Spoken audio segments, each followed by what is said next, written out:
Good afternoon guys, welcome to my vlog. For today's video ay pupunta nga tayo sa may Catalina Lake Residence na sikat na pasyalan ngayon. At nakaligo na nga dyan yung mag-ina ko. At una na nga itong binihisan yung makulit naming anak.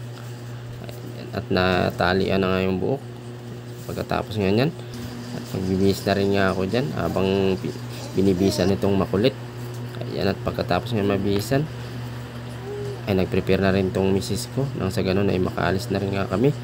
Mag-aalas 2 na nga. Ayan, at prepare na nga sila. At sila na lang nga yung inaantay ko para makaalis na. Ayan.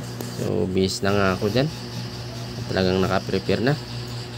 Ayan, at nakarating na nga tayo dito guys. Sa ating pupuntahan dito sa may Catalina Lake Residence. Ayan, talaga namang ito yung entrance na napakaganda. Papasok na nga tayo dyan at maglalakad nga lang tayo dyan ng ilang sandali dahil malapit na nga to.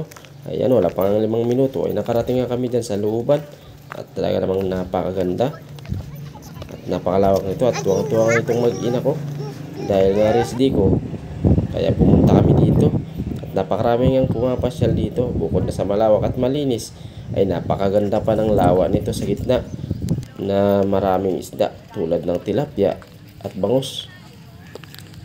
Ayan, at naglalakad nga ako dyan. Si misis ko yung videographer ko ngayon. Ayan, so napakaganda rin ng pagkakulay.